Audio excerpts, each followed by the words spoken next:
Hello? Tayo pong lahat ay tumayo. Palakpakan nga natin ang Panginoong Diyos. Amen. Ang sabi sa Psalms, I will honor you, my God, the King. I will praise you forever and ever. Amen. Hallelujah. Palakpakan nga natin muli ang Diyos, ang Hari, ang Panginoon ng mga Panginoon. Hallelujah. Hallelujah. Tunay nga, O Diyos, sa umagang ito, nagagalak po ang aming mga puso. Patuloy po naming ina-acknowledge ang iyong presensya sa aming kalagitnaan. Salamat, Panginoon, sa kabutihan mo, sa katapatan mo, sa pagmamahal mo, sa pag-iingat mo, sa probisyon mo sa aming lahat. Ikaw ang Panginoon at Hari ng aming mga buhay. Ikaw ang Diyos ng aming kasapatan. Ikaw ang Diyos na hindi kailanman nagkulang. Ikaw ang Diyos na laging nariyan. Ikaw ang Diyos na solusyon, kagalingan, katugunan ng lahat ng aming pong mga nararamdaman. Sa umagang ito, Panginoon, kung may nakikita ka man po sa aming mga puso na hindi po naaayon sa iyo, Lord, humihingi po kami ng forgiveness. We really repent, Panginoon, sa lahat po ng mga nagawa naming hindi po naging kalugod-lugod sa iyo. Sa lahat po ng mga nagawa namin, Panginoon, na hindi po naging marapat, naging matwid sa harapan mo. Forgive us, O God. At hayaan mo sa oras na ito, Panginoon, malaya ka pong kumilos sa amin pong pagsamba. Amin pong itinataas sa iyo, Panginoon, ang lahat po na may bahagi sa gawaing ito, ang kapangyarihan mo, ang ipagkaloob mo sa bawat isa. Gabayan mo at pangunahan, O Lord, ang aming music team. Gamitin mo po sila upang sa mga awitin at tugtugin pa lamang na kanila po, Panginoong Diyos, pangungunahan. Ang bawat isa na narito ay madala doon sa kabanal-banalang dako mo, Panginoon.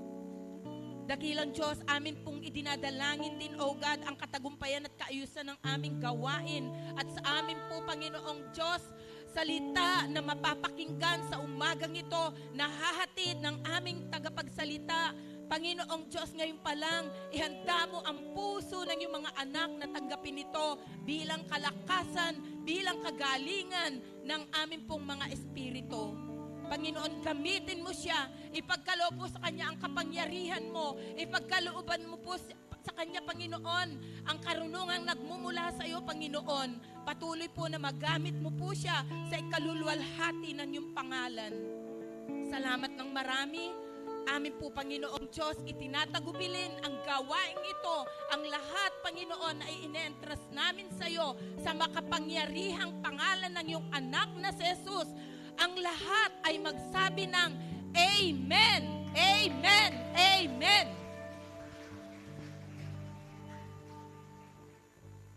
Hallelujah. Magandang umaga po sa ating lahat. Let us continue to come to the Lord. Panalangin po natin na kumilos ang Panginoon sa ating buhay. Let us i-empty po natin ang ating mga isipan, ang ating mga puso, na hayaan po natin na kumilos ang Panginoon sa ating kalagitnaan. Amen. Hallelujah.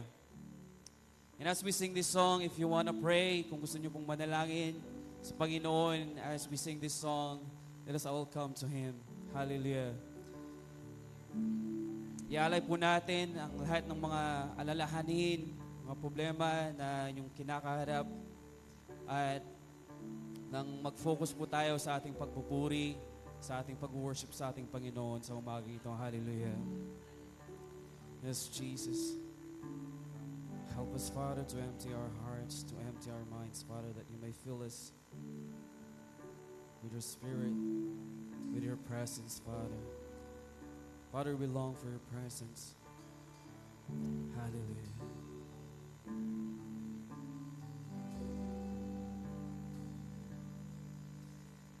As the deep panteth for the waters, so my soul longeth after thee. You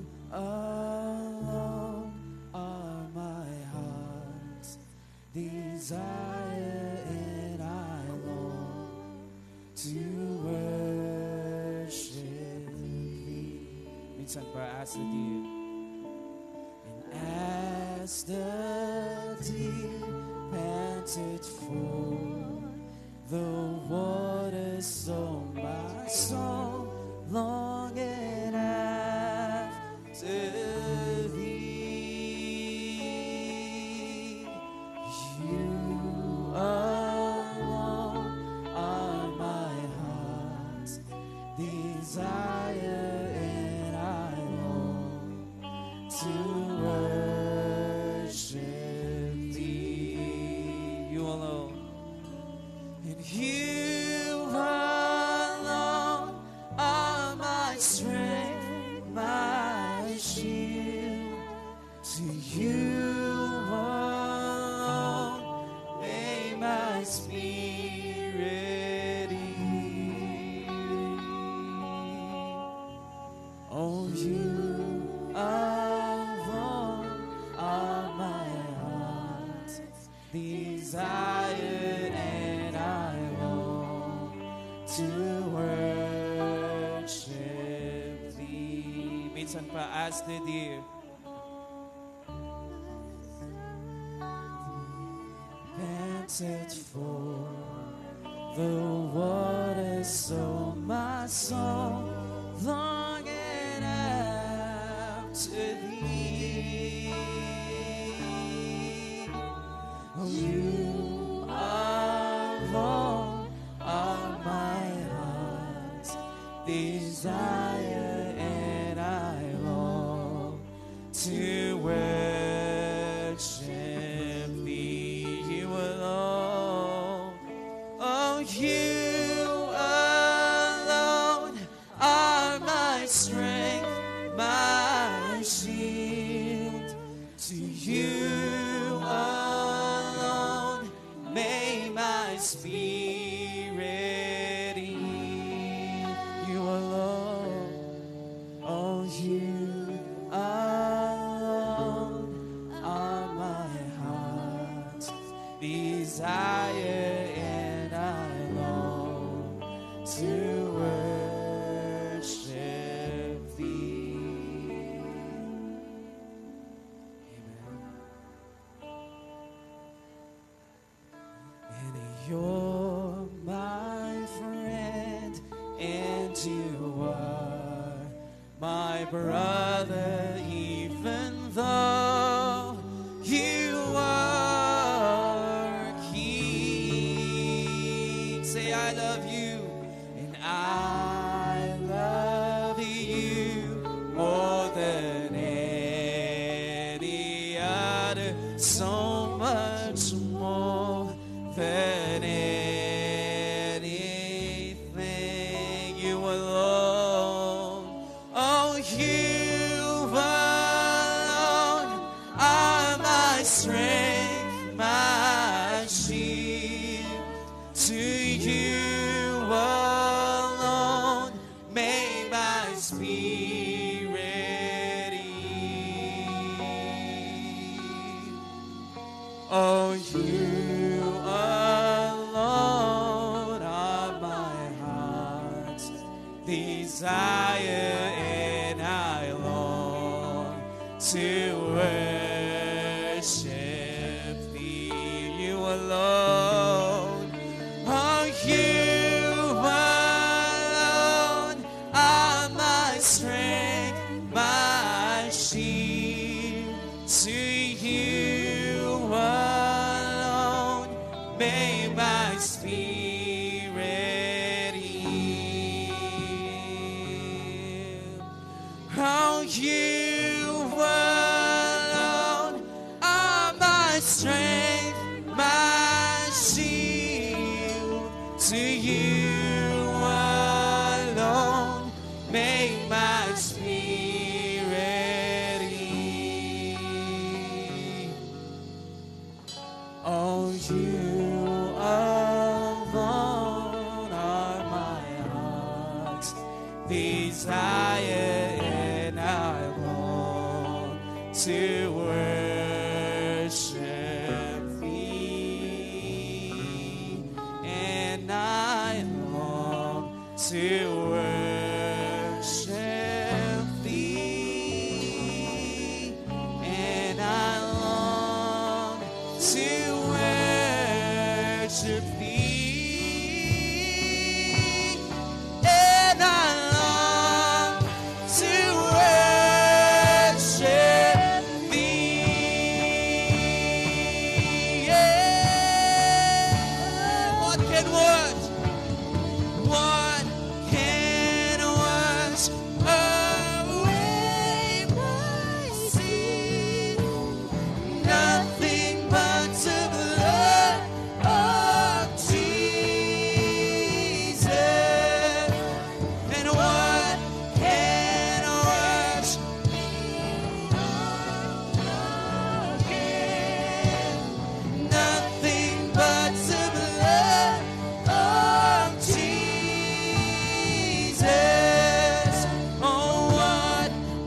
po nating palakpakan ng ating Panginoon. Hallelujah, Lord.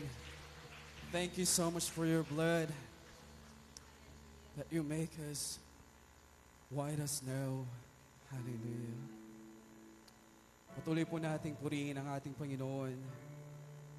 Hallelujah. Thank you so much for your grace and for your mercy.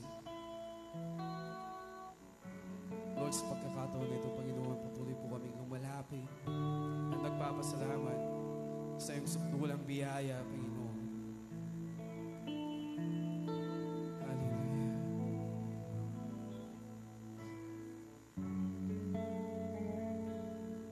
Salamat, Panginoon.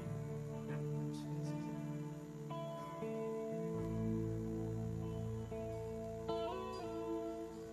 Kahit hindi karapat-dapat, magukulan ng habang at wagas mo pagsinta. Habang walang kakayanang masuklian ka ng mabuti sa lahat mo ginawa. Kahit hindi karapat-dapat, pagkukulang ng habang at wagas mo magsinta. Habang walang kakayanang masuklian ka ng mabuti sa lahat mo ginawa. Niyakap mo ako sa aking karumihan. Inibig mo ako nang di kayang tumpasan. O Diyos ng katarungan at katwiran, na kahit minsan di na mahiran ang kapanalan, kaluwalhatian. Salamat sa sumpulang biyaya mo.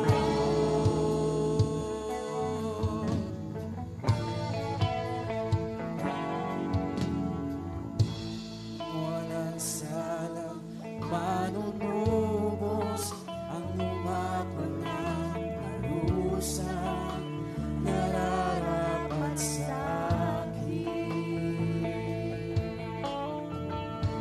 Anong habang sa tulad ko'y ikawan ang iyong katwiran at ako'y patawarin. Iyakap mo ako sa aking karumihan. Inibig mo ako nang di kayang tumpasan. Iyakap mo ako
oh Diyos, salamat, oh Jesus.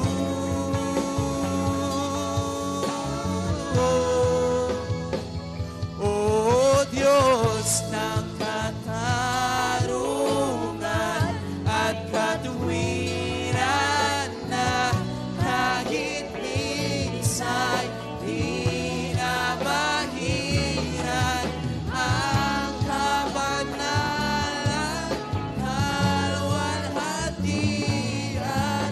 Salamat sa sukdulang biyaya mo.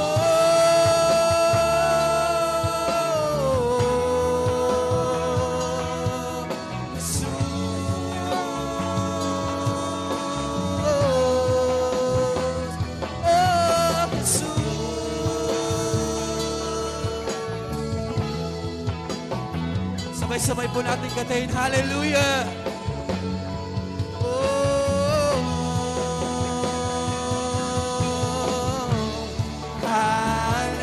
Hallelujah, hallelujah,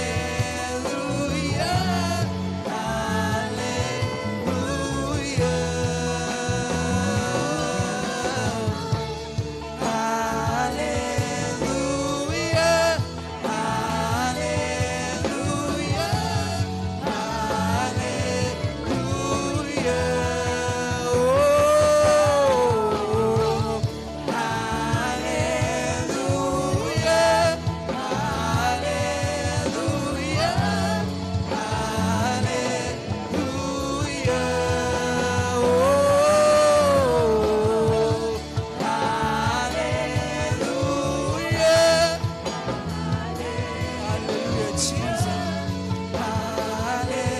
Hallelujah, wala kang katulad, wala kang katulad,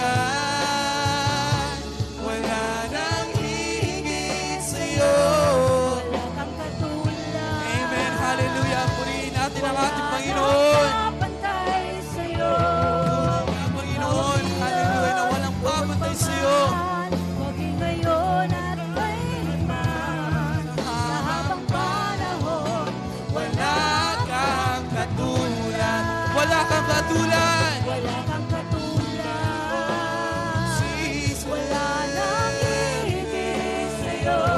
Wala kang katulad. Sigaw mo sa Panginoon, hallelujah. Wala nang papantay sa'yo. Ikaw ang Ikaw ang Diyos. Maging ngayon at kailanman, sa habang panahon, wala kang katulad. Wala kang katulad. Sige po, church, sabay-sabay po tayo. Wala nang hihigit Amen. sa'yo. Wala kang katulad. Wala nang papantay sa'yo. Ikaw ang Ikaw ang Diyos, noon pa man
Diyos ka sa amin sa lahat ng oras. Nariyan para sa amin, Panginoong Jesus. Purihin ka, dakilain ka sa buhay ko. Di nagbabago, Diyos ka sa amin, tanging sandigan. Nariyan para sa amin, Panginoong Jesus. maghari ka. Liwanag ka sa buhay ko. Di nagbabago, Di nagbabago, Diyos ka sa amin, tanging sandigan. Nariyan para sa amin, Panginoong Jesus, maghari ka, magliwanag ka sa buhay ko. Aming Ama.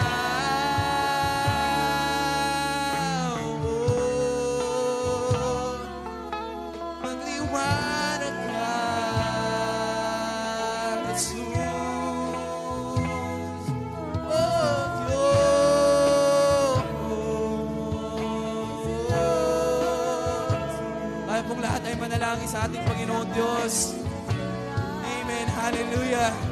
Tunay nga, Panginoon, na hindi ka nagbabago, na hindi ka kailanman dinigo ang bawat isa, Panginoon. Hallelujah.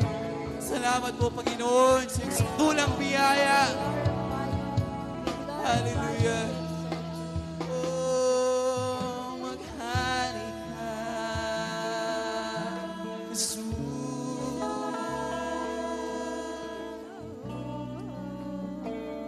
Pwede po ba nating palakpakan ng ating Panginoong Diyos? Hallelujah.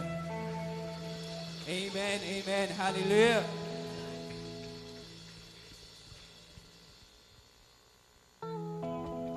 Sige po, palakpakan po natin, ipalakpak po natin ang ating mga kamay at sabay-sabay po natin purihin pa rin po ng ating Panginoong Diyos. Hallelujah. And then let's continue to give thanks to His name. Hallelujah.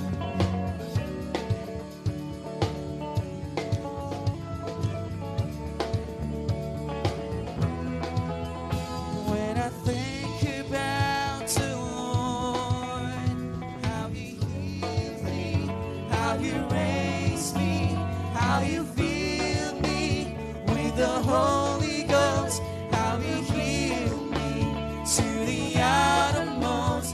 When I think about the Lord, how He saved me, how He raised me, how You filled me with the Holy Ghost, how He healed me to the uttermost. When I think about the Lord, how He picked me up, how He picked me up and turned me around, how He set my feet, amen, on solid ground, yeah. And it makes me want to shout, oh, hallelujah. Thank You, Jesus, Lord, You're worthy of all the glory and all the honor and all the praise. When I think about the Lord, how He saved me, how He raised me, how He filled me with the Holy Ghost, how He healed me to the uttermost.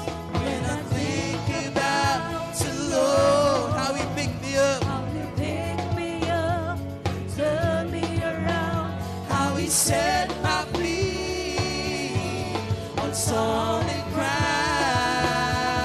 yeah. And it makes me want to shout, oh, hallelujah.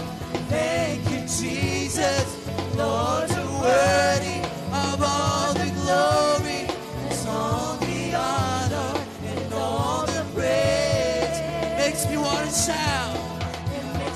want to shout, hallelujah. Thank you, Jesus. Yes, thank you, Jesus. All the worry and all the glory and all the honor and all the praise. Makes me want to shout, and it makes me want to shout, oh, hallelujah. Thank you, Jesus. Lord, you're worthy of all the glory and all the honor and all the praise.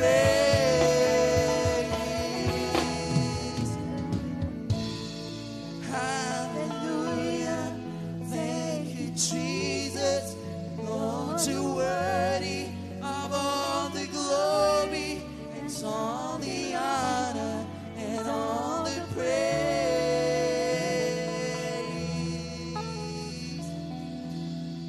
Hallelujah. Thank you, Jesus. Lord, you're worthy of all the glory and all the honor and all the praise.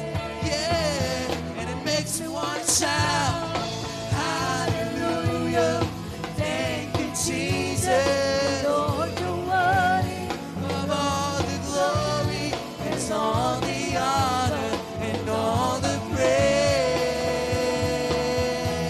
and all the praise and all the praise.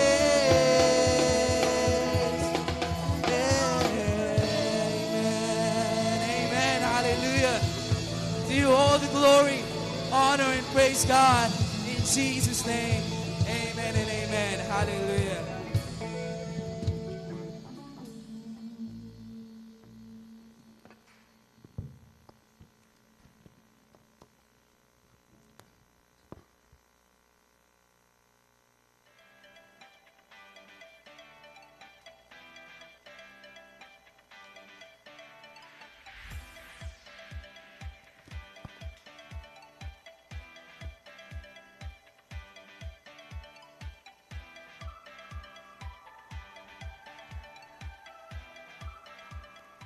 Pagpalang umaga po sa bawat isa.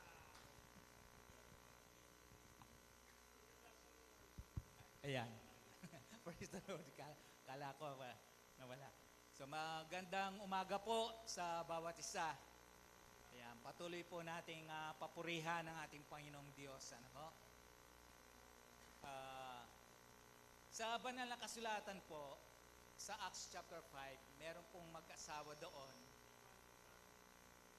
Si Ananias at si tawag ko dito Sapphira hindi Sapphira sabi ho ng kasabihan na makikilala daw po natin ang isang tao pagdating sa pera, yung ugali. So alam ho natin ang kwento doon, yung mag-asawang yun, ginaya nila si Bernabe ba siya, yung encourager o matulungin ang tawag po.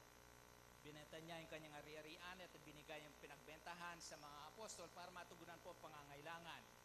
So, gumaya po itong mag-asawang ito, binenta nila. So, maganda naman ho yung motibo nila, ibibigay din. Kanya lang ho, nung maibenta na nila at hawak na nila yung pinagbentahan, malaki, na-tempt po sila. Sa madaling salita po, hindi po ibinigay lahat yaon. Wala naman ho sanang problema doon kung yung kalahati ay ibibigay nila. Kaya lang ho, before na ibenta po nila yaon, ang sa puso po nila, ibibigay po lahat ng pinagbentahan. Kasi ginaya si Bernabe po eh. So, nung mabenta, binawasan ho, hindi po binigay lahat. Kaya sa madaling salita po, ang sabi doon, tinanong sila ni Pedro, ito lang ba? Opo, nabuwal si Ananias. So pagdating ho ni Sapphira, tinanong siya uli, ito lang ba talaga? Opo, bakit nyo pinagkaisahan, tuksuhin? Espiritu Santo. Hindi kayo sa akin nagsinungaling ang sabi, kundi sa Diyos. Sa buhay po natin bilang mananampalataya, isang malungkot po na isipin na may mga mananampalataya po na pagdating ho sa pananalapi, doon po nasusubok din ang ating pagkakristyano. Marami ho na minsan dahil sa pananalapi, nasusukat po yung buhay natin bilang Kristiyano kung hanggang saan na ho tayo. Kalulungkot ho yung iba, nagiging dahilan po yun na sila ay matisod, no? Magreklamo. Alam po ninyo bilang mga mananampalataya, alalahanin po natin, ultimong mula sa pinakamaliit hanggang sa pinakamalaki ho na anumang nasa atin, tandaan po natin galing ho lahat yan sa Diyos. Pahiram lang ho niya sa atin yan. Pinagkatiwala lang ho niya sa atin habang tayo po ay nandito sa lupa. Amen. So sa makatwid ho, huwag ho natin na yung tinatawag na kwentahin ang Panginoon o tawaran ang Panginoon. Alalahanin po natin na ang ipinantubos sa atin ng Diyos sa ating pong mga kasalanan, na sabi ho ni Pedro, ay hindi mga bagay na nasisira tulad ng ginto at pilak, kundi ang dugo ng ating Panginoon Kristo. Sa makatwid, tinubos tayo, meron tayong utang sa Kanya. Ang utang, babayaran ho. Ang problema ho, hindi natin kayang bayaran. Sabi ho na Banaksulatan, ang halaga ng ating buhay sa kamay ng ating Panginoon, anuman laki hawak nating kayamanan, hindi po sasapat. So ito pong pagkakaloob po natin ng ating mga tinatangkilik, bahagi ang sabi ng Banaksulatan, hindi ho ito bilang pambayad ho natin ng utang sa ating Panginoon. Hindi ho natin kayang bayaran yan. So sa umaga pong ito, ay ihanda po natin ang ating mga handog sa ating Panginoon.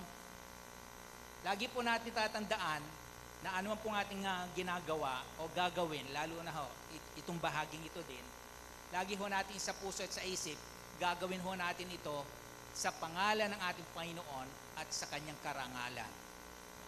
Hindi ho natin ito gagawin sa kanino paman. Salamat po aming Panginoong Diyos na dakila sa pamagitan po ng banal na dugo ng aming Panginoong Jesucristo. Pinatunayan mo po ang inyong wagas, dakilang pagmamahal sa bawat isa sa amin sa pamamagitan ng pagsugo mo sa iyong anak upang pantubos po sa aming mga kasalanan, sapagkat nakikita mo po na hindi namin kaya na bayaran o tubusin ang aming mga kasalanan sa iyong harapan. Kaya ito ang iyong anak na si Jesucristo ang siyang bilang kabayaran ng aming mga kasalanan. At bilang pasasalamat po namin, Panginoon, ang mga handog po namin ito, o Diyos, pagbibigay ng aming mga ikapu at alay sa iyo ay pagpapakita po, Panginoon, at pagpapahayag ng aming buong pusong pasasalamat po at pagkakilala po sa iyong kabutihan. Narito po, Panginoon, tanggapin mo nawa po, o Diyos, bilang masaming handog po sa iyong harapan. Ikaw ang aming pinupuri at pinaparangalan sa lahat ng aming tinatangkilik sa ngayon na sa iyo pa rin, Panginoon, nanggaling ang lahat ng ito. Ito po ang aming dalangin sa pangalan ng aming Panginoon Jesus. Amen.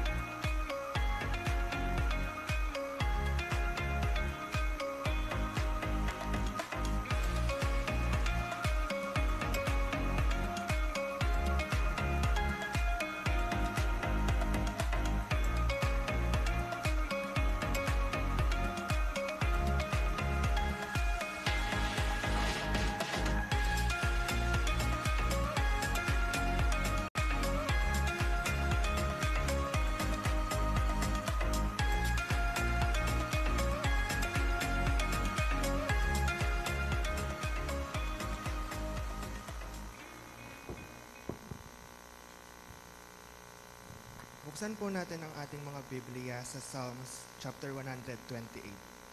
Basahin po natin. Mapalad kayong may takot sa Panginoon, na namumuhay ayon sa kanyang pamamaraan. Ang inyong pinaghirapan ay magiging sapat sa inyong pangangailangan, at kayo'y magiging maunlad at maligaya. Ang inyong asawa ay magiging katulad ng ubasan sa inyong tahanan, na sagana sa bunga. At ang inyong mga anak na nakapaligid sa inyong kapagkainan ay parang mga bagong tanim na olibo. Ganito pagpapalain ang sino mang may takot sa Panginoon. Pagpalain sana kayo ng Panginoon mula sa kanyang templo. Makita sana ninyong umuunlad ang Jerusalem habang kayo'y nabubuhay. Makita sana ninyo ang inyong mga apo. Mapasa iyo nawa, Israel, ang kapayapaan. Purihin ang pagkabasa ng salita. Maaari na po tayo makaupo.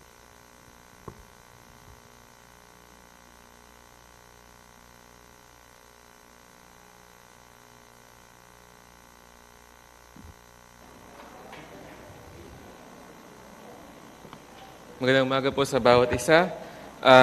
Purihin po ang Diyos sa umagang ito, sa araw na ito, at tayo muli ay nagkatipon-tipon. And last time that I preached, we ended in the book of Song of Solomon. So, matagal ko na rin pong pinag-iisipan kung ano yung susunod after ng Song of Solomon, sapagkat gusto ko na rin pong pumunta ng New Testament. At although wala naman po akong balak tapusin ng Old Testament, dahil mahirap po siya, honestly, at marami. But nevertheless, from my more than 10 years preaching, I started with the minor prophets. No? We've completed minor prophets, and then we continued with the literature, no, or poetry ng Old Testament. So dito po ay nag-uumpisa from the book of Job at natatapos siya sa sa Ecclesiastes. No? And since we now only have 3 books of poetry, ang natitira na lang po ay Job, Psalm, and Proverbs. Ang Psalm po, I'm preaching from it every Thursday sa prayer meeting. And ang Proverbs po, I think, is not, hindi rin madali kapag ipipreach kasi ito po ay a collection of different wisdom or sayings. Kaya we would proceed with the book of Job. Now, ang book of Job po has about 42, no? 42, 41. Let me check that. 42 chapters. And of course, hindi naman po natin siya gagawing every Sunday is 1 chapter. But let's see, no? Hopefully matapos po natin ito in more than a year. No? Not sure kasi once a month po tayo. At bakit din po Book of Job? Like I said when I introduced about the poetry, the Proverbs is about sayings, no? Ecclesiastes is about philosophical thoughts. Psalms is about praise, no, and prayers. Song of Solomon is about passion. And now the book of Job is about the providential sovereignty and wisdom of God in the life of Job. Ang title po nito ay Job because it's about the life of Job. We don't know kung si Job po ang nagsulat nito. There was no indication. There is no exact, wala pong taong makakapagsabi that it was exactly Job. Some people say it was Moses. Although there are some people na nagsasabi Job lived before Moses. No? Some people say Job lived during the times of the patriarchs, si Abraham. Because here, wala pa dito yung Israel. No? Sa verse 1, there was a man in the land of Uz. At ito po ay outside Israel. So we don't know if it was Job. Nevertheless, it was about the life of Job. At alam po natin, maybe some of you or most of you, ang buhay po ni Job ay puno ng pighati at paghihirap. Ano? Sa lahat ng mga karakter in the Old Testament, or even sa buong Bible, including New Testament, perhaps Job was on the honor roll ng pinakamahirap ang pinagdaanan sa buhay. Top 1 na nandyan ang Panginoong Jesus. But we can also make an exception for Jesus Christ being the Lord. So, who are the candidates? It may be Paul.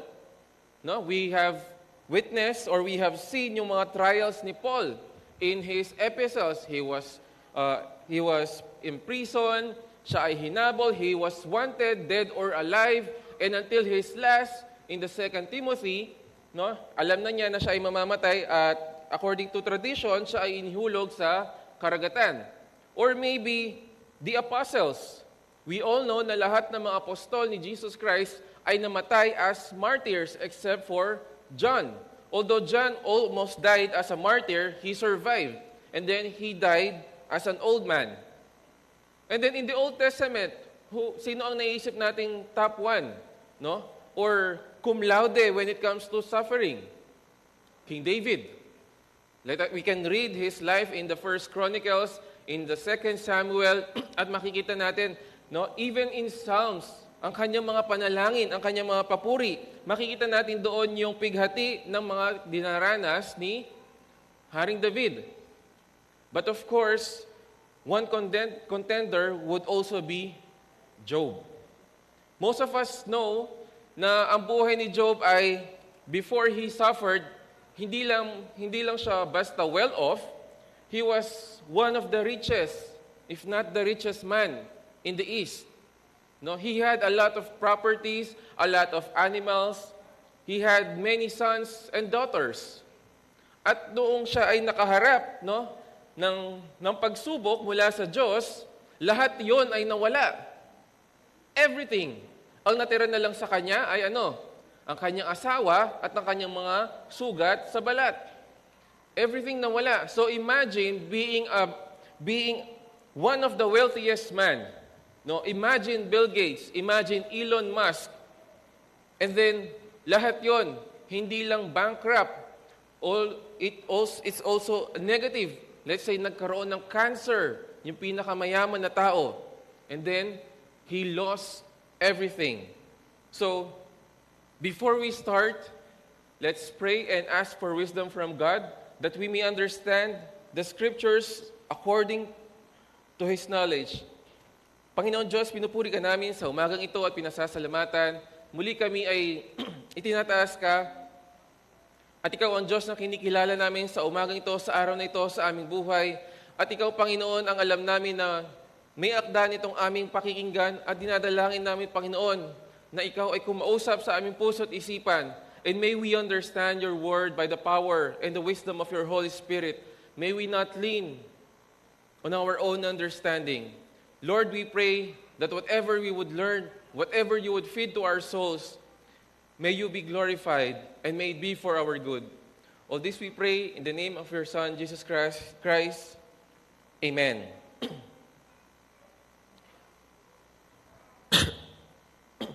Last June or July po, so I graduated from Bible school and then I'm still continuing studying to, ang target ko po talaga matapos ay Master of Divinity.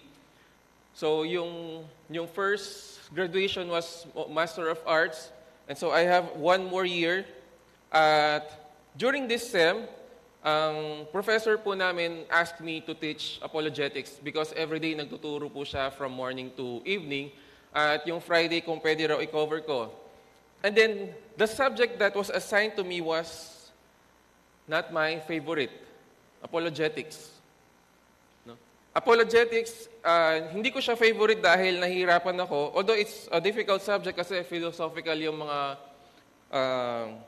pinag-aaralan din doon, but because apologetics is about defending your faith, defending your beliefs, no? Apologetics from the word apologia or defense, not to apologize, not to say sorry, but to defend. Kaya meron tayong tinatawag na kunwari pangalan, blank apologies, no? Ito yung mga taong porsigidong ipagtanggol yung kanilang favorite. Kahit anong iba tong pang-criticize sa kanila. Hindi kasi ganito, ganyan. So, ganun yung apologetics. Now, hindi naman sa hindi siya importante, but for me, it's more important to declare the Word of God than to defend it. But of course, we are called, sabi ni Pedro, always be ready or prepared in defending the faith, no? In defending the hope you have. So we are also called to explain to the unbelievers, to say na ang ating pananampalataya is not just based on emotions, it is not just based on feelings, it is not just based on something that we have started, it is not just based on a common, for the common good. Ang pananampalataya natin, ang pundasyon nito is based on a historical event that happened. Our faith, the foundation of our faith is the resurrection of Jesus Christ. Kaya sabi ni Pablo, if Jesus Christ was not raised from the dead, sa lahat ng mga tao, tayo ang dapat kaawaan. Bakit? We believe something that is not true. But that is, of course, not true. Because Jesus Christ died and rose from the dead. So, yun ang trabaho ng apologetics, to explain, no? Logically, philosophically, and of course, according to Scriptures, that our faith is not blind faith. Our faith is based on historical event. In one of the areas in doing apologetics, ang pinakamahirap na subject dito or topic when we defend our faith is the problem of evil. How do we explain evil? Paano natin sasabihin sa kanila na, paano natin explain bakit merong sakuna? Bakit merong kamatayan? Bakit may mga taong namamatay sa gutom? Bakit may mga taong naghihirap? Bakit may mga taong nagkakasakit? Bakit may mga taong namamatay? It is hard to explain that. Considering we profess, no, we believe that Jesus, that God, our God, is all-powerful. So there was one philosopher in the name of David Hume, at meron siyang tatlong problema in the existence of God, specifically for the God of the Christians. Number one, kasi we say that God is all-powerful and all-good. Tama po ba? Do we believe that? God is all-powerful? Amen? God is all-good? Amen?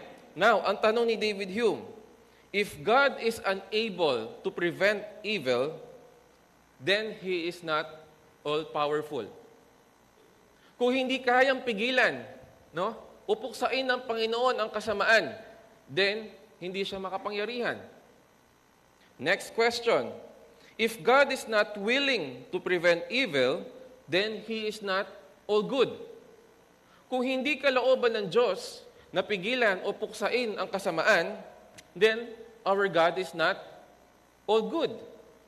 And then third and last question. If God is both willing and able to prevent evil, then why does evil exist? Hindi po natin kailangan maging philosopher, hindi natin kailangan maging isang apologist to understand these questions, sapagkat ang mga bagay nito, ang mga katanungan na ito ay hindi theoretical. In fact, these are questions about practical daily lives.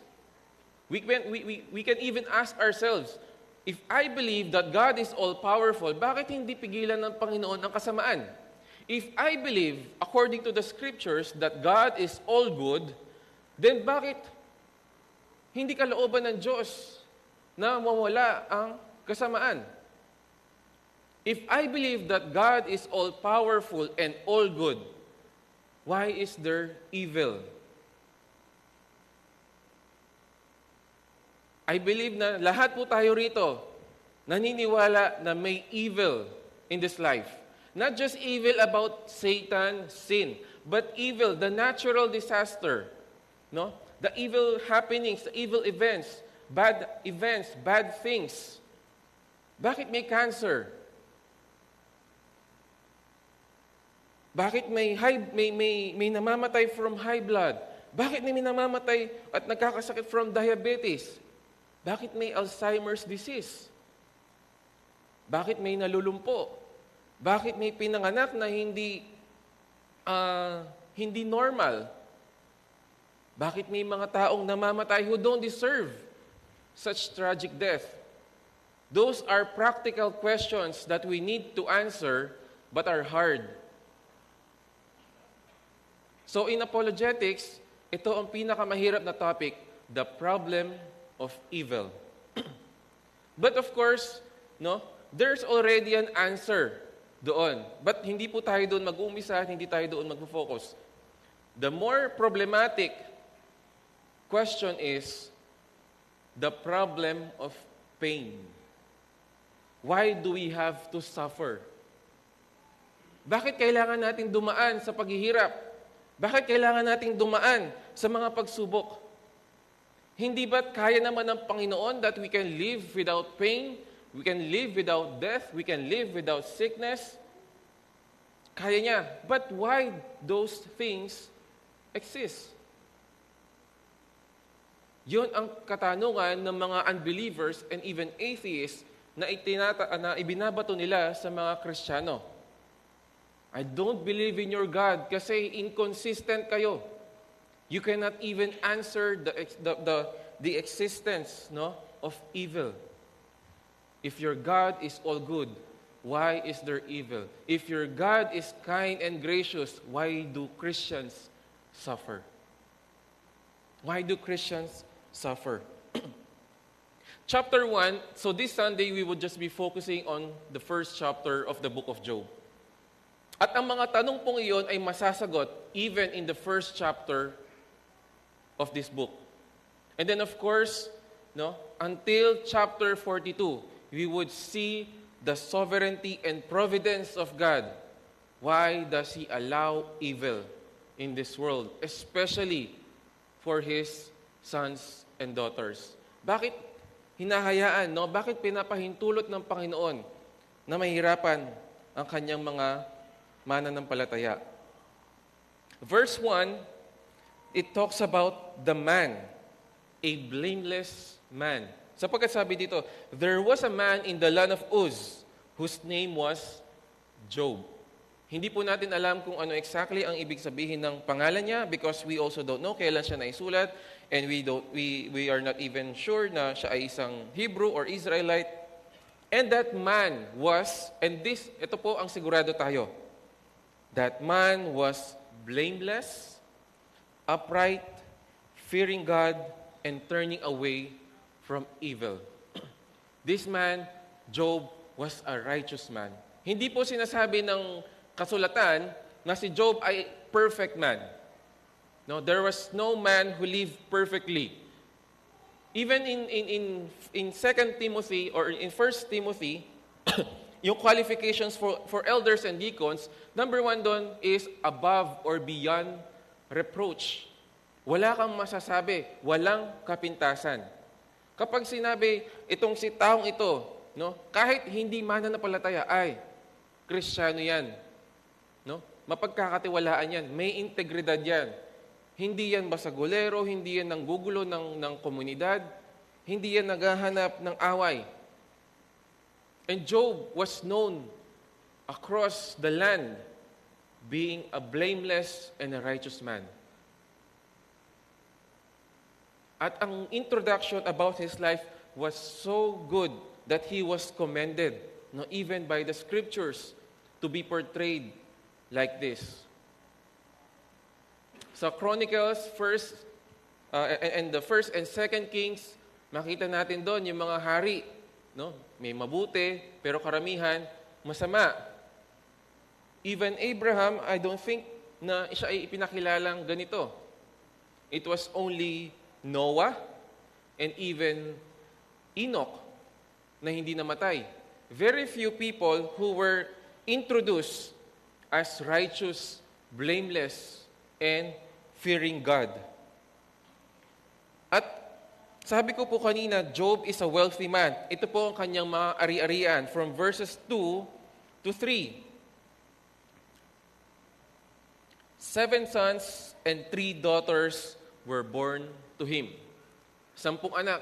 Having many sons were also was also a blessing in those times. And having many sons even, no, not just children.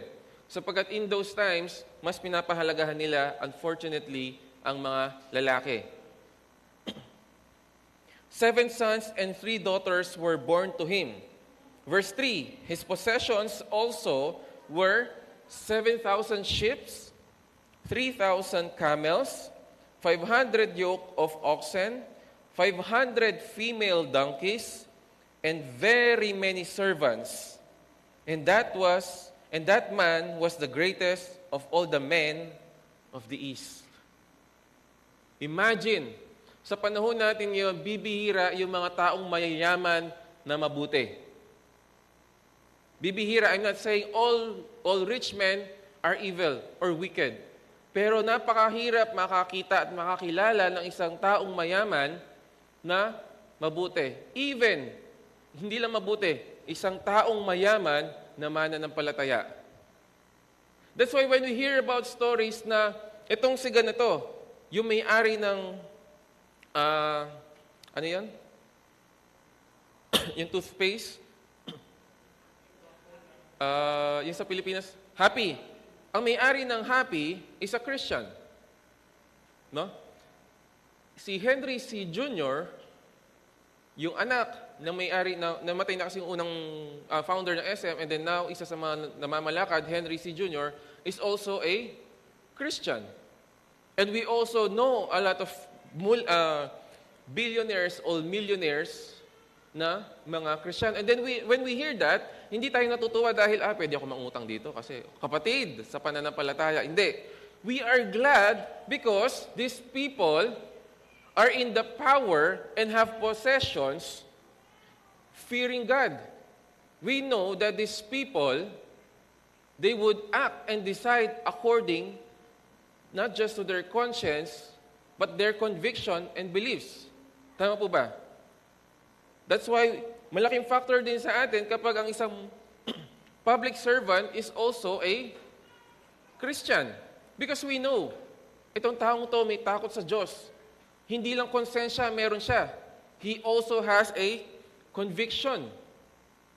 And Job was a blameless and a righteous man. He was not just one of the greatest, he was the greatest of all the men in the East. Yung East po, ito yung sa mga ibang, sa atin, no, sa Asia. Sa West kasi, ito yung Europe and America. So he was the greatest man, the greatest among men in the East. And imagine, no, such power and position and influence that Job has.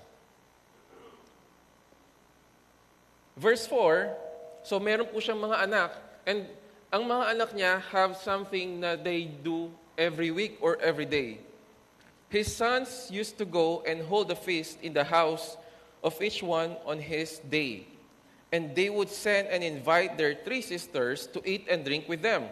Verse 5, when the days of feasting had completed their cycle, Job would send and consecrate them, rising up early in the morning and offering burnt offerings according to the number of them all. For Job said, perhaps my sons have sinned and cursed God in their hearts. Thus Job did continually. He had 10 children. At ang mga anak niya pong ito, yung mga lalaki, the 7 men, every day they hold party or feast or they celebrate. And ang routine po nila ay mag-start maari doon sa panganay, okay, Monday, no? Ako. Then yung pangalawang panganay, Tuesday. Then pangatlo, Wednesday. Salitan po sila. Hanggang sa Sunday, yung pang-7 anak, ako naman, dito kayo sa bahay namin. Dito tayo magpipista, dito tayo magsa-celebrate. And they do that.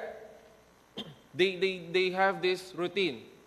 So, being a man who has such wealth, we know na very limited din ang oras ng isang taong maraming kalakaran, maraming business, maraming inaasikaso. No? And yet, in verse 5, sabi niya, every day na matapos ang kanilang celebration, Job would think, baka nagkasala ang aking mga anak. And maybe in their hearts, they have cursed God. I would offer burnt offerings, burnt sacrifices, para patawarin sila ng Diyos. Such a father who would, despite yung busyness, despite his power and possessions, his concern daily is about his children. And he would pray for his children. Lord, matatanda na itong mga anak ko, and I don't know, maaring nagkasala sila sa'yo. I pray for them. I am interceding for them. And it goes back to when Job was introduced. That man was blameless, upright, fearing God, and turning away from evil. Napaka-noble ng taong ito. Napaka-noble ng businessman na to. Napakarangal ng amang ito. That despite, nasa kanya na ang lahat. It was not mentioned kung may apo. Perhaps wala pa. But he had everything. And yet he knew how to pray to God, how to have faith in God, how to rely in God. And now, in verses 6 to 12, comes the plot for his trial, for his challenges, for his greatest problem, an evil that would fall upon his life. Verses 6 to 7, Satan has arrived.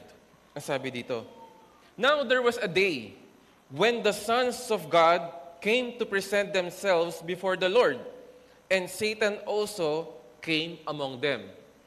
There was a certain day. So we don't know if this is something na lagi ring ginagawa, but it is a particular day na kung saan the sons of God would come together before Him. Ang verse 6 po, when it told us about sons of God, not necessarily yung biological or spiritual sons, but usually in the Old Testament, this pertains to the angels. No? The heavenly beings, heavenly creatures, the angels. And then they go to and from the earth. And so, even Satan was there. May question, hindi ba si Satan nasa hell na? Paano siya nakaakyat doon? We are not sure. Hindi sinabi, it wasn't explained. But here, he is already Satan. He is already a fallen angel. At dumating siya before God. At itinanong siya, verse 7.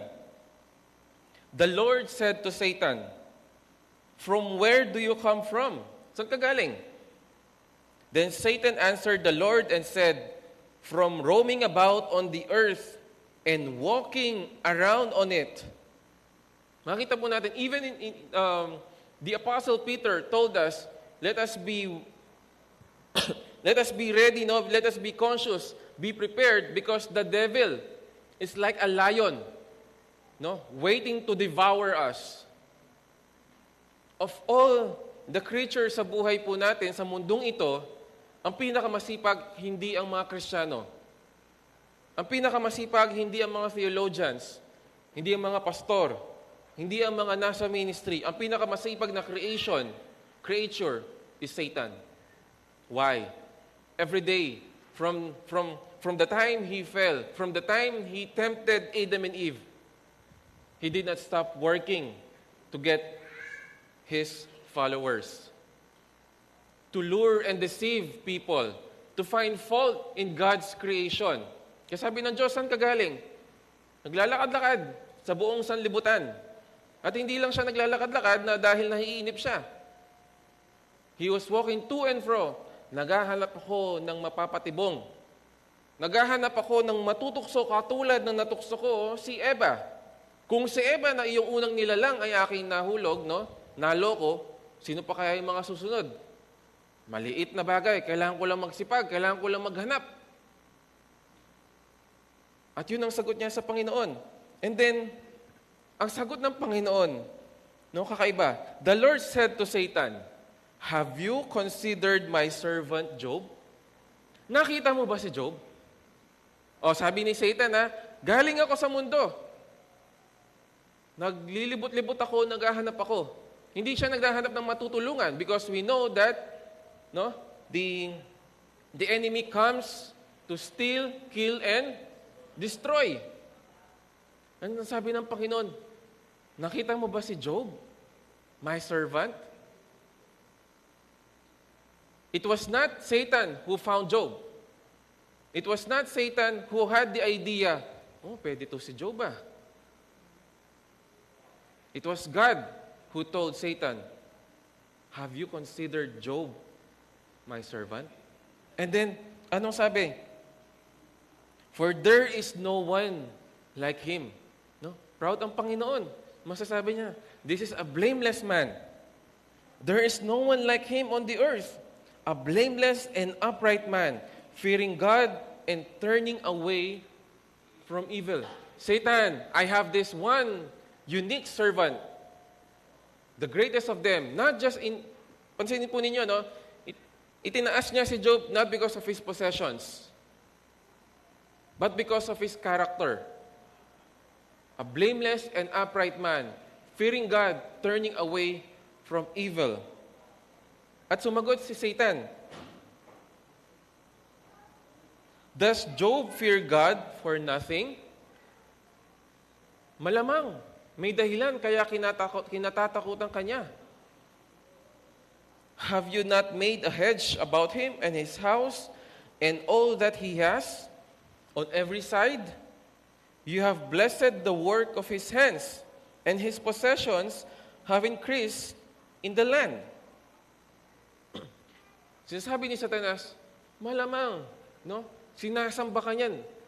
Kasi pinagpapahala mo siya . Pinapasagana mo. Hindi kaya ikaw lamang iniisip niya parang bertud, pampaswerte? No?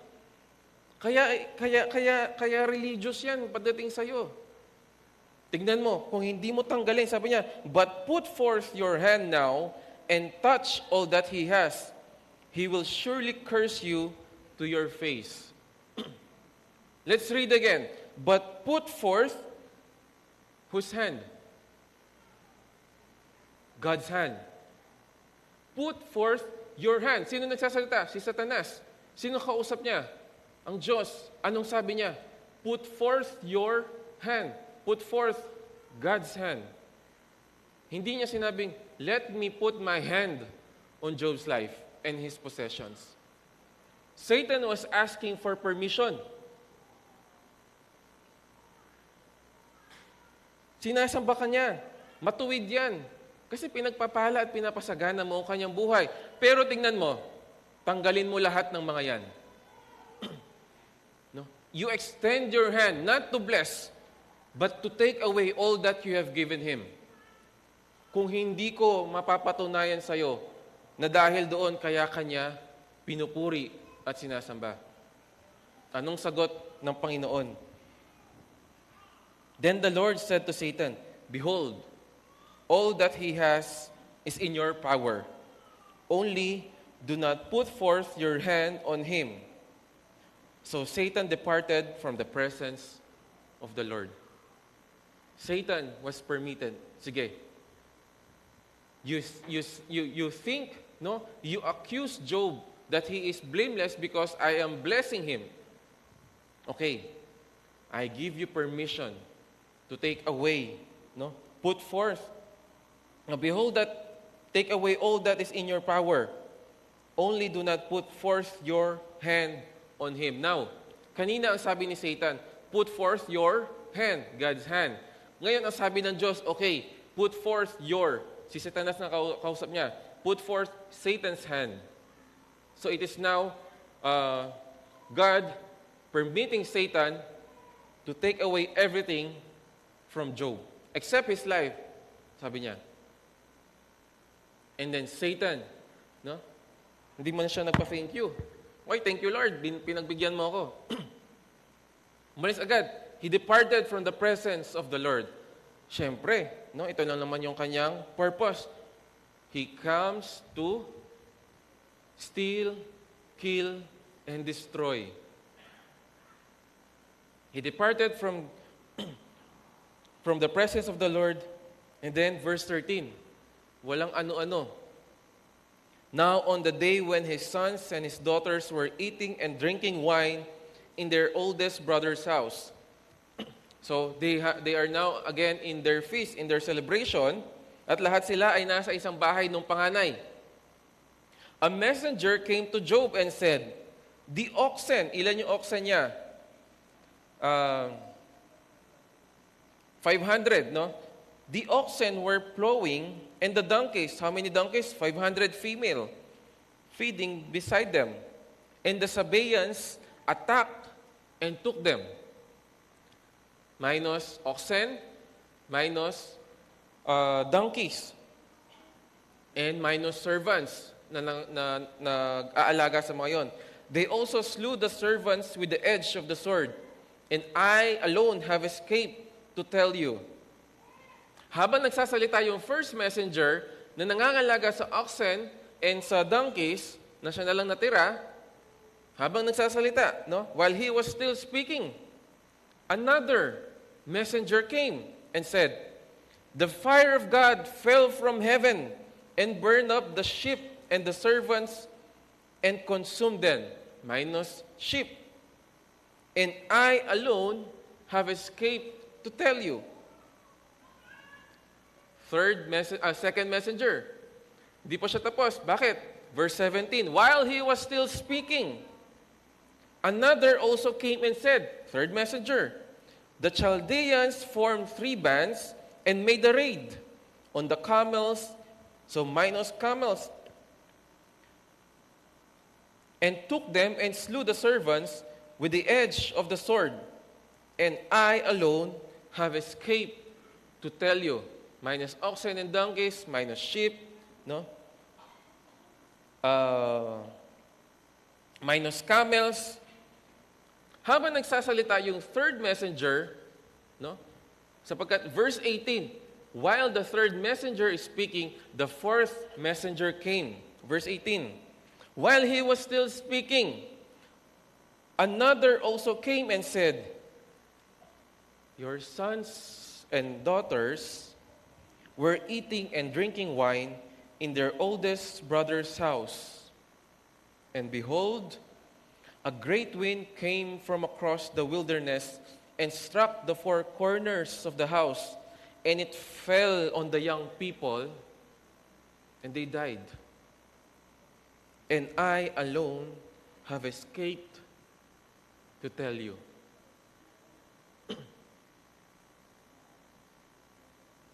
Imagine receiving bad news. Sunod-sunod. As in, sunod-sunod. Hindi pa tapos yung first bad news, there's a second. And there's third bad news. Perhaps Job can recover if nawala yung mga possessions niya. Kahit namatay lahat, ninakaw lahat ng kanyang mga hayop, kanyang mga alagang hayop, perhaps Job can recover. Why? Hindi pinapanalangin ni Job ang kanyang mga properties. Or maybe he was praying for the success of his business, of his life, pero ang hinighlight sa buhay ni Job is the intercession for his children. Diba, he was sacrificing burnt offerings so that God may forgive them of their sins. The fourth bad news that came, your 7 sons and 3 daughters have all died, and I alone have escaped, no, to tell you. As a righteous, as a blameless father, a series of blows, no? And then, how would you react?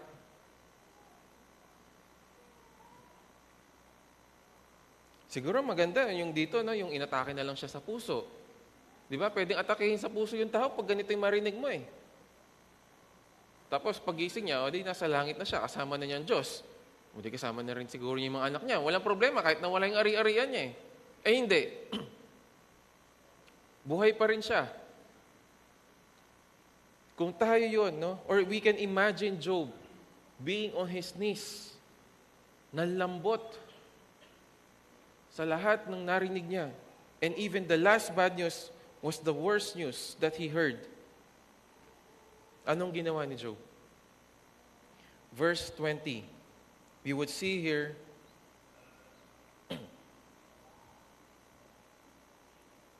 that he blessed God. Then Job arose and tore his robe and shaved his head, and he fell to the ground and worshipped. And he said, naked I came from my mother's womb, and naked I shall return there. The Lord gave, and the Lord has taken away. Blessed be the name of the Lord. Imagine, in verses 2 to 3, Job was described as a blessed man with all his properties and possessions and children. When all those were taken away, all those blessings were taken away, ano ginawa ni Job? He blessed his God. He blessed his God. Perhaps the youth may not understand that.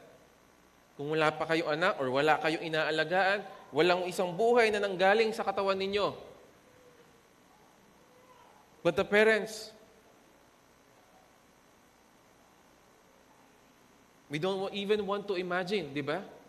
Ay, di natin sumagi sa isip natin na mauna yung anak natin sa atin. Kailangan mauna yung magulang. And yet, ang unang ginawa ni Job, he did not question God. His first reaction was he worshiped God. He blessed. The blessed man blessed and worshiped his God. The Lord gave, and the Lord has taken away. Blessed be the name of the Lord. Hindi natin pwedeng sabihin, ay, baka hindi naman importante sa kanya yon, yung mga ari-arian niya. Ay, baka yung mga anak niya masakit sa ulo, kaya masaya na siya. No. Di ba pinagpipray niya yung mga anak niya? His children are his concerns. No? Those are itong mga taong ito, ang importante sa buhay niya. Madaling awitin, the blessed be the name of the Lord. May kantang ganon. He gives and takes away. I-flash lang natin yung lyrics, tapos mamaya pwede natin kantahin yon. But in the real life, if that thing, no, if such tragedy happened sa buhay natin, can we really sing and worship God and say, blessed be the name of the Lord? We don't know. Hopefully, yes. But it's not gonna be easy. Hindi madaling purihin ng Panginoon. It is not easy to worship God kapag ganito kahirap ang sitwasyon. And that is natural, no? Because again, this is the problem of pain. Hindi lang pinahintulutan ng Panginoon na kunin lahat kay Job para lang ipakita na kaya niyang i-provide, kundi para dumaan sa pagsubok and he would go through such pain.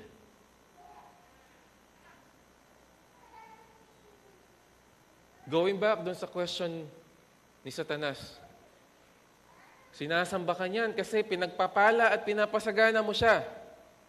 Satan failed. Ang unang reaksyon ni Job, he worshiped God. He worshiped his God. And also, no, he did not sin, nor did he blame God. Job, verse 1, was a blameless man. His character. And then in verse 22, the last verse, no, from verse 1, a blameless man, to the last verse of chapter 1, the blessed man blessed his God. the blameless man did not blame his God. Hindi niya sinisi ang Panginoon. Such a character na nasa chapter 1 pa lamang tayo. At marami pang mga not necessarily plot twists, but stories and chapters in the life of Job na makikita natin how he went through such length, how he made it through such suffering and trials.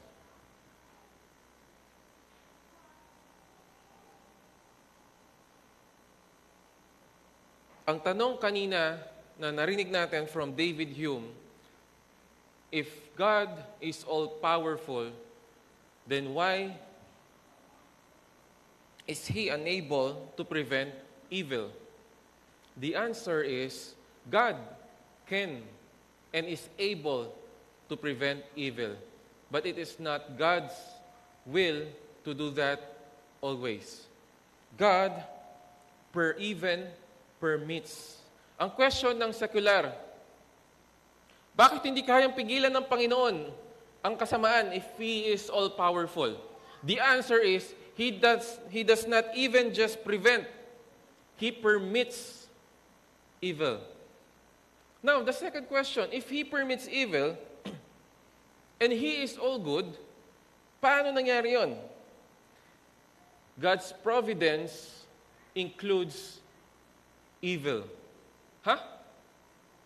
So, kaya niyang pigilan, and yet, He also allows evil. He is all good, but you are saying na part ng plano ng Diyos ang evil. Why does evil exist? God has a purpose in evil. We believe that God is sovereign, makapangyarihan. Tama po ba? If something bad happens to His children, ibig bang sabihin nun, He is surprised, ay, si Satanas na naman, oh. Malikot, makulit. Lumingon lang ako. Pagbalik ko, yung isa kong anak, naghihirap na. No. Remember in the story of Job, he even allowed Satan, I give you permission. Put forth your hand and take everything away from him except his life. So, the question is not about the question is not on the problem of evil. The question is on the problem of pain. Bakit kasama, no? Bakit hinahayaan, pinapahintulot ng Panginoon ang paghihirap? Bakit kasama sa plano ng Panginoon ang paghihirap ng kanyang mga anak? Ano ang kanyang layunin sa paghihirap na to? Malalaman po natin ang sagot na yon when we end Job hanggang chapter 42. So, pwede nyo pong basahin ang buong aklat pag-uwi nyo or after this Sunday and then learn from the providence of God. What is the purpose of evil in the lives, not just sa mga tao, even especially to the lives of His people, of His children? Anong layunin ng Diyos? Bakit kailangan maghirap? Before we get to know the answer, no? Maaring as we finish this book or as you finish it, reading the book of Job, bago po natin alamin ang sagot, our first reaction, no, our first thought is always to praise God, even through suffering. It is to praise God even through suffering.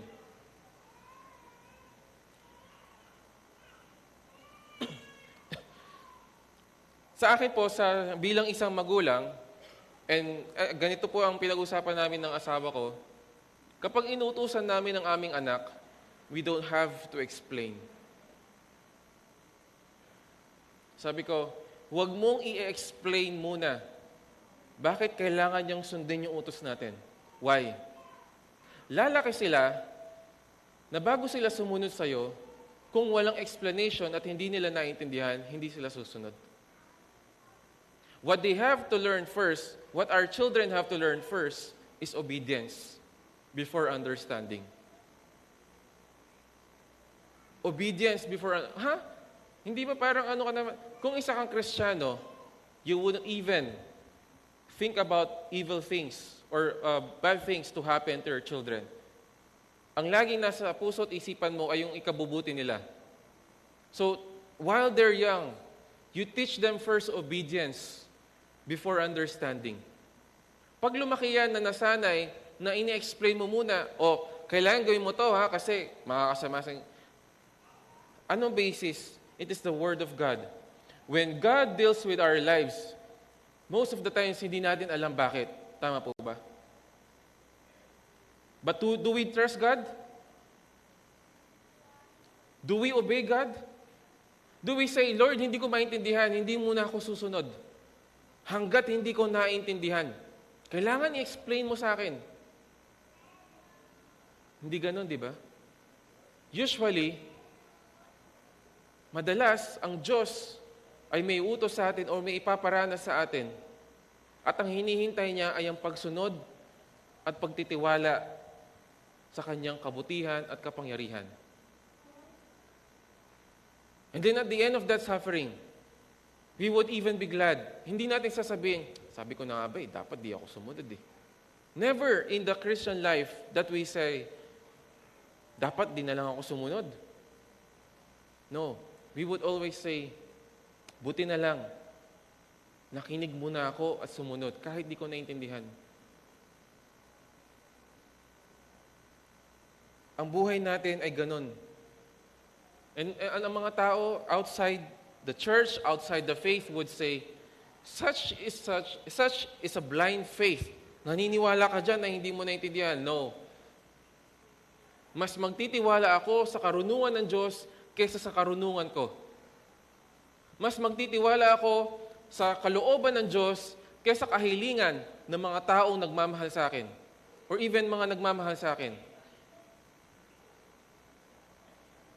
I encourage everyone as we end this, we would sing, "It is well." At some of you are already familiar with it. And so, how do we face and overcome trials and challenges? Ang awit na ito, there's sa lyrics nito, let me read that as we also go through it.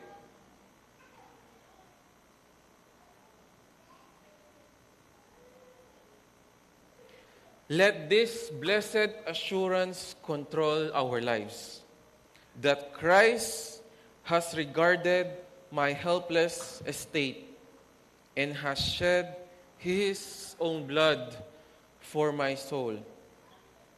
And then we would sing in our hearts, to our hearts, it is well with my soul. Why?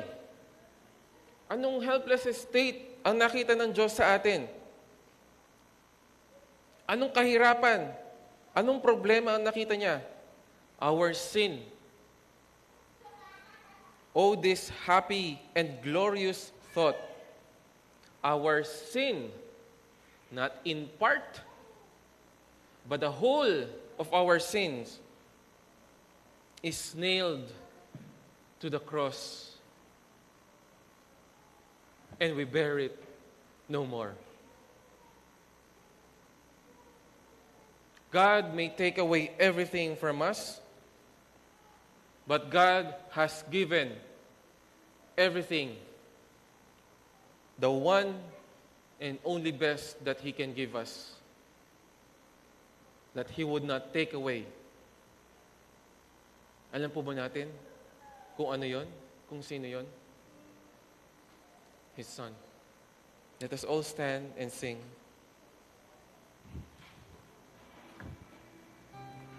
Wala po tayo.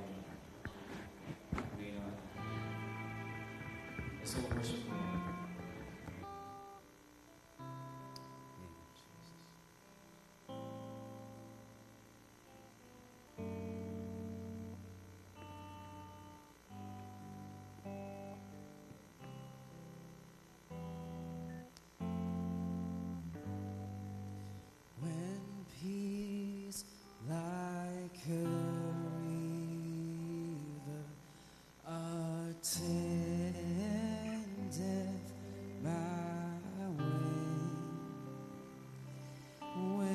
sorrows like sea billows roll.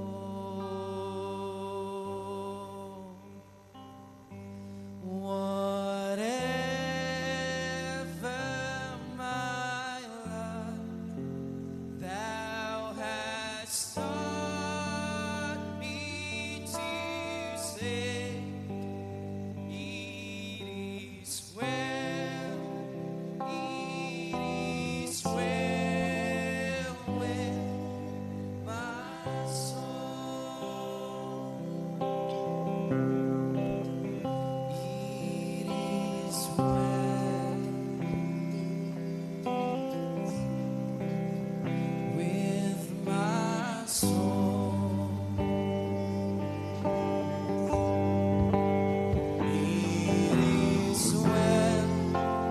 It is well with my soul.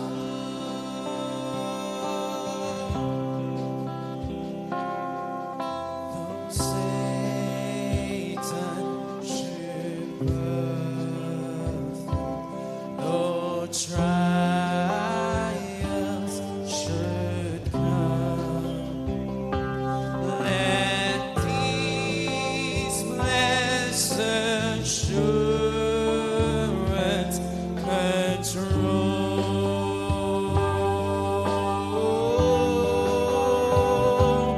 that Christ has begun, then my helpless estate and had shed his own blood for my soul.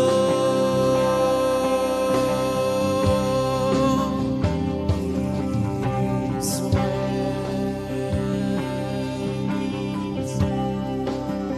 with my soul.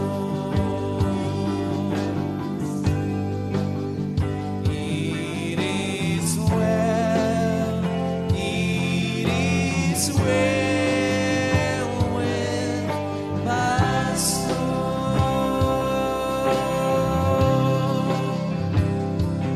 My sin, all the bliss of His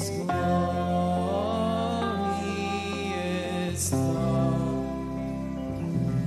My sin, not in part, but the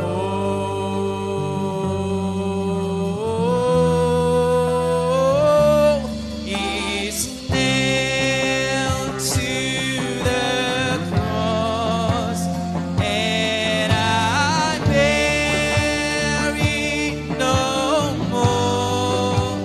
Praise the Lord, praise the Lord, oh my soul.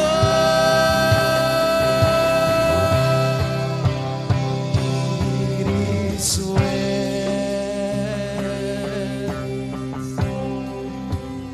with my soul.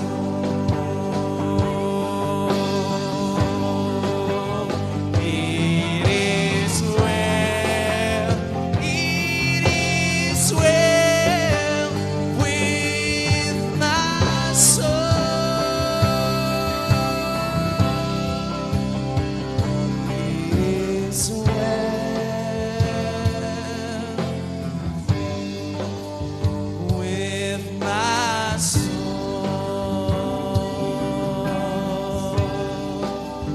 It is well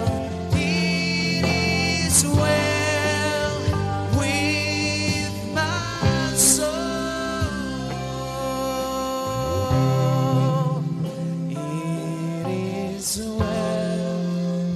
It is well with my soul.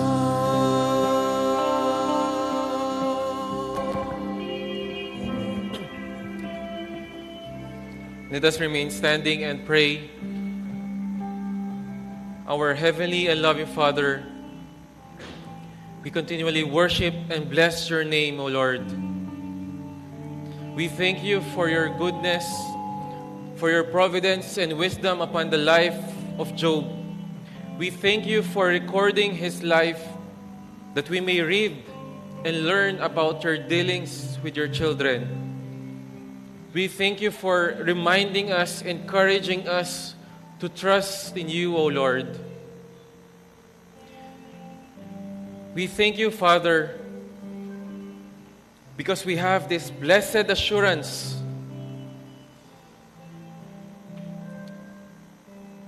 that you may take away everything you have given us except your Son, Jesus Christ. And that is more than enough assurance, O Lord, to say to our souls, to ourselves, to our hearts, it is well. It is well. Father, we pray to our brothers and sisters na kumakaharap ng napakahirap na pagsubok sa kanilang buhay, Panginoon. We may not know everything. We pray for your Holy Spirit to comfort them, O Lord. You have promised na ikaw, ang iyong Banal na Espiritu siya magbibigay ng kaaliwan as we face trials. We pray, Father, that you continually strengthen their faith, O God. We know that you have a purpose in sufferings, and that is according to your plan. It is part of your plan. And we know, Father, that all of this, all of the things you cause together for our good and for your glory. Father, we pray na sa mga kumaharap, Panginoon, ng pagsubok ngayon, we pray that you continually build up their faith and that they would not end up bitter, they would not end up embittered, O Lord. They would not end up failing, hopeless. They would continually and perseverely walk, and that they would continually bless your name. May they sing in their hearts, you give and take away. Blessed be your name. Father, we pray na maaring hindi po kami kumakaharap ng pagsubok ngayon, but we pray, O Lord, if that time, when that time comes, ready or not, O Lord, wag mo pong hayaan na mapanghina kami. And even if we may become weak, O Lord, your grace is sufficient. Your power is enough to hold us and to keep us in your presence. Father, may we live our lives being witnessed by this world that although we are suffering, we are hopeful. And that we are rejoicing in the name of the Lord. And now may the grace, the love of the Father, the grace of the Son, and the fellowship of the Holy Spirit be upon us until His return. At lahat na nagpupuri sa ngalan ng Panginoon ay magsabi ng Amen.